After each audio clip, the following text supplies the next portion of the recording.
वैकुंठ एकादशी के दिन का महत्व निराला ही है। अनेक वर्षों तक बाबा ने इस दिन अपने हाथों से अमृत का उद्भव किया और उसके बाद सब भक्तों में बांट देते। अन्य किसी भी देवालय में जो मिल न सके, ऐसे दुर्लभ महाप्रसाद को वैकुंठ एकादशी के दिन पुट्टपर्ती में बाबा के अमृत हस्त से हम सब पाते। सन 1958 की वैकुंठ एकादशी के दिन बाबा त्रिवेंद्रम में थे। संध्या समय भक्तों के साथ वे वहां से 7 मील के अंतर पर स्थित कोवलम समुद्र के किनारे बसे एक गांव में पहुंचे। किनारे किनारे काफी दूर तक चलकर वहां की समुद्र तट की रेत पर बैठ गए और भजन करने की आज्ञा दी। स्वयं भी 4-5 गीत गाए। 10-12 मछुआरे भी वहां आकर बैठ गए। बाबा ने रेत से कृष्ण कन्हैया की मुरलीधारी मुद्रा की श्रीगंध से बनाई हुई अत्यंत सुंदर कलाकृति, जो एक मूर्ति थी, वह सृजित की। एक भक्त को राधा कृष्ण की मूर्ति जड़ित एक सोने की अंगूठी निकाल कर दी। फिर भजन हुए। बाबा जोर जोर से ताल दे रहे थे। सभी भक्ति की पुनीत गंगा में डूबे हुए थे। अचानक एक विशेष सुगंध से सब भक्त चेतन हुए। निश्चय ही वो मृत्यु लोक की सुगंध नहीं थी। किसी सुपरिचित पुष्प इत्र की भी वो सुगंध नहीं थी। तब बाबा ने कहा, कहां देख रहे हो? यहीं से, इन्हीं हाथों से सुगंध आ रही है। और समीप बैठे लोगों को हाथ का स्पर्श कर देखने की भी आज्ञा दी। स्पर्श कर देखा तो कुछ चिकना सा था। सूंघने पर स्वर्गीय सुगंध थी। तब बहुतों को ध्यान आया कि उस दिन श्रीरंग में वैकुंठ द्वार खुलता है। ये उनके लिए भी द्वार खुलने पर अमृत मिलने का ही चिन्ह था। बाबा ने अपने दोनों हाथों को जोड़ पहले से ही झरते अमृत को एक चांदी के प्याले में भर लिया। प्याला भरने पर एक एक चम्मच अमृत अपने हाथों से प्रत्येक के मुख में डाला।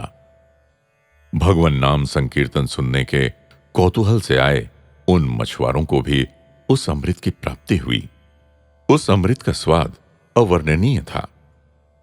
केवल मधुर सुगंध मात्र ही नहीं, उसके विषय में व्याख्या करने लगे तो मौन ही रहना पड़ता है। अनुभव ही भाषा बन जाती है। आनंद ही वर्णन की प्रस्तुति बन जाता है। नूतन वर्ष के दिन बाबा मीठा शरबत तैयार करवाकर उसमें अपने हाथों से निर्मित स्वादिष्ट सुगंधित पदार्थों को मिलाकर भक्तों में बांटते।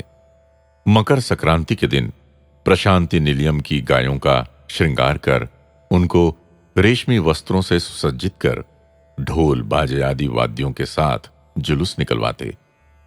पुट्टपर्ती के किसानों का शुभ दिन, जबकि गुड़ बनाने के लिए गन्ने का रस निकाला जाता है, वे सब निलयम में आकर बाबा के दर्शन करने के पश्चात ही भट्टी जलाकर गन्ने का रस गर्म करते।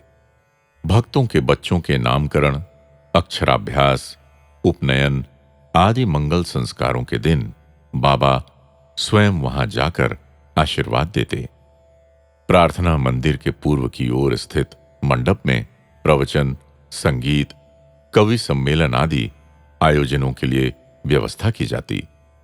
दीपावली के दिन प्रशांति निलयम के लोगों को आनंद ही आनंद रहता। पटाखे की विस्फोट ध्वनि, पटाखों के वर्ण विन्यास, फूलों के बाण तथा गेंद आदि के आकाशयान का ही चारों ओर नर्तन दिखाई देता। बाबा भी प्रशांति निलयम की छत पर फूलों के बाणों को एक पंक्ति में रखकर उनमें लगाए पटाखों को एक साथ ही सुलगाकर हंसते हुए सबको हर्षित करते। भक्तों के बच्चों को स्वयं पटाखे बांटकर सबको आनंदित करते। उन दिनों प्रशांति निलयम में प्रतिवर्ष 3 महोत्सव विशेष रूप से मनाए जाते।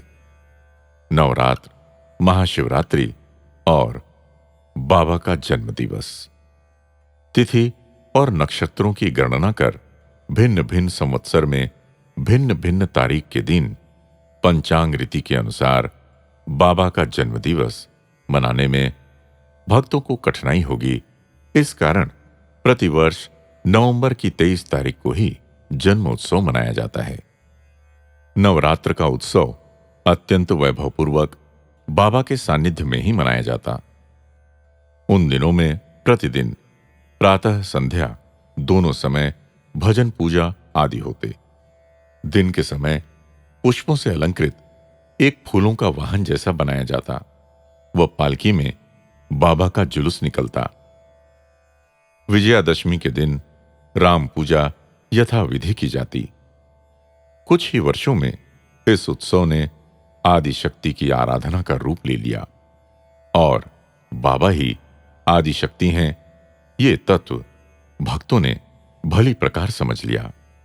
दोनों समय महिलाओं द्वारा देवी पूजा के निमित्त कुमकुम अर्चन, विजयादशमी के दिन शिरडी बाबा का अभिषेक, संगीत नाटक आदि द्वारा सरस्वती जी की आराधना इत्यादि का भी आगे जाकर नियमित कार्यक्रमों में समावेश हो गया। उन दिनों के नवरात्रि के उत्सव का एक चित्र सन 1958 दशहरा महोत्सव की निमंत्रण पत्रिका को देखें तो स्पष्ट हो जाता है। प्रथम दिन प्रातःकाल में प्रशांति पताका उत्सव होता। सब भक्त स्नान कर शुद्ध वस्त्र पहनकर भगवान के स्मरण में प्रेमानंद से लीन हो उस कमल चक्र को घेर कर क्रमानुसार खड़े होकर मुख्य मंडप की ओर देखते हुए बाबा का ध्यान करते। बाबा सबको दर्शन देकर अभय हस्त से सबको हर्षाकर भक्तों द्वारा अर्पित फूल मालाएं आदि स्वीकार कर प्रशांति पताका का गूढ़ अर्थ समझाकर नाद स्वर, बैंड, शहनाई और घंटा घोष के मध्य नीलियम के ऊपर स्थित ध्वजा स्तंभ पर पताका लहराते। कुमकुम पूजा द्वितीया तृतीया तिथि से प्रारंभ होकर दशमी तक चलती। गीता पारायण, भागवत पठन, प्रवचन सुबह शाम दोनों समय प्रस्तुत किए जाते। द्वितीया के दिन कार्यक्रम में समाज सेवा भी सम्मिलित रहती, अर्थात इस दिन सब भक्त श्रीमंत या धनवान, साधारण और निर्धन का भेदभाव भूलकर नीलियम के चारों ओर के रास्तों की सफाई करते। संध्या समय सेवा धर्म पर बाबा का प्रवचन होता तथा उनकी आज्ञा से अन्य लोगों के भी प्रवचन होते।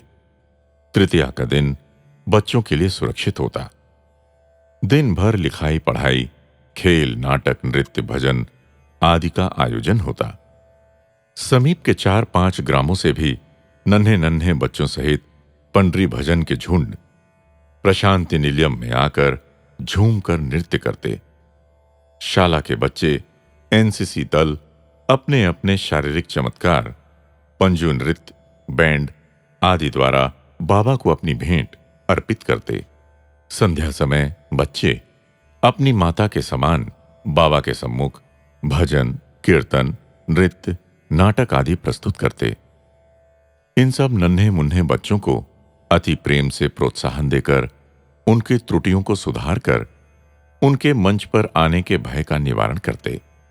बाबा बड़ी सहज रीति से उनकी गलतियों की ओर उनका ध्यान न दिलाते, बल्कि उनकी छोटी छोटी कुशलता युक्त कृतियों की प्रचुर प्रशंसा ही करने वाली साईं माता का वात्सल्य अवर्णनीय है।